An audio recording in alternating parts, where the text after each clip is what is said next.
Every moment of your life, you experience time moving in one direction forward. Yesterday is fixed and unreachable, tomorrow is unwritten. This feels so obvious, so fundamental, that you'd assume the laws of physics must encode it. But here is one of the most startling facts in all of science. They don't.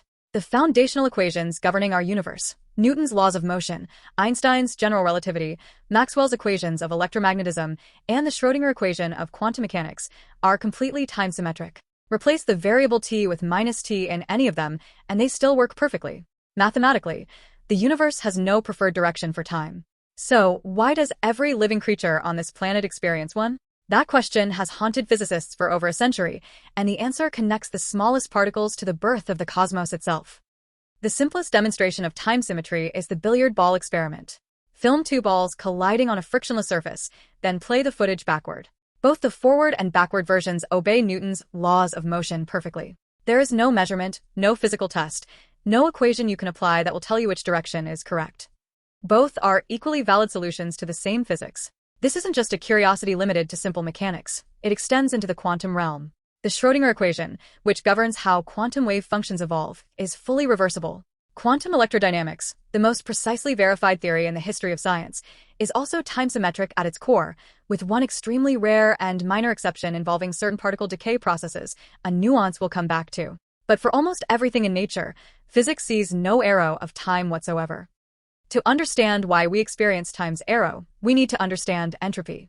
Entropy is a formal measure of disorder, or more precisely, of the number of possible microscopic arrangements called microstates that a physical system can be in while looking the same at the macroscopic level.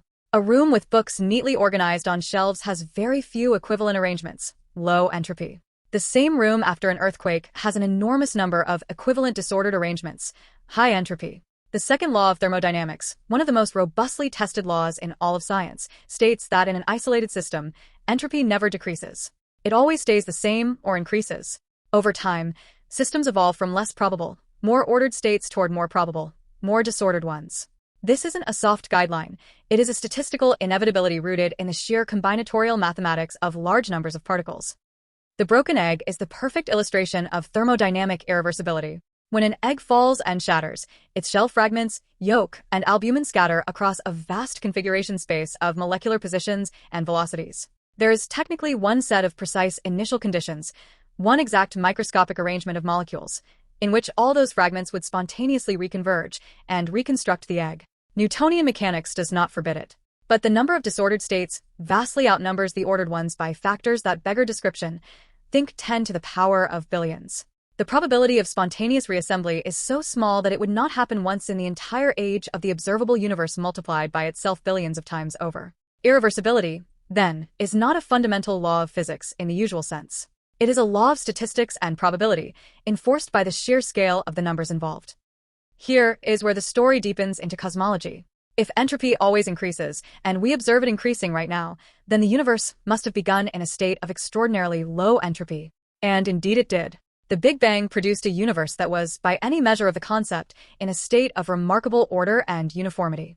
Energy was distributed almost perfectly homogeneously, quantum fluctuations were tiny, and the geometry of spacetime was extraordinarily smooth. From that low-entropy starting point, the universe has been evolving toward greater and greater disorder ever since, stars forming and exploding, galaxies colliding and merging, black holes evaporating. This cosmological arrow of time, set by the initial conditions of the Big Bang, is the ultimate source of every arrow of time we observe, including the thermodynamic, psychological, and radiative ones. The universe inherited its sense of before and after from its first moment. Your experience of time's direction is not just philosophical, it is physically grounded in the structure of your brain. When you form a memory, neurons establish new synaptic connections. These connections are physical configurations of matter, and building them requires energy expenditure and produces an increase in entropy in the surrounding biological system. Information storage in any physical medium, whether neurons, magnetic tape, or flash memory, requires thermodynamic work. This means that the act of recording the past always drives entropy upward. Because entropy only increases forward in time, and because memory formation inherently increases entropy, you can only accumulate records of events that have already occurred. You cannot remember the future not because of some metaphysical mystery, but because you cannot store information about states that have not yet generated the entropy increase required for recording. The psychological arrow is the thermodynamic arrow, expressed in neurons. The radiative arrow of time refers to the directional behavior of waves propagating through a medium or through spacetime itself. Drop a pebble into still water and ripples expand symmetrically outward from the point of impact. Every time, without exception. Light emitted by a lamp radiates outward in all directions simultaneously. Gravitational waves from a binary star merger spread outward through the fabric of spacetime at the speed of light. The time-reverse versions of these events are mathematically valid solutions to the relevant wave equations, Maxwell's equations for light, the linearized Einstein equations for gravitational waves. But we never observe them. We never see ripples spontaneously converge from all directions onto a point and eject a pebble upward. The reason is again statistical. The converging, time-reverse solution requires an implausibly precise coordination of conditions across vast distances, making it cosmologically forbidden by probability, even though it is physically permitted by law. We now have a coherent picture.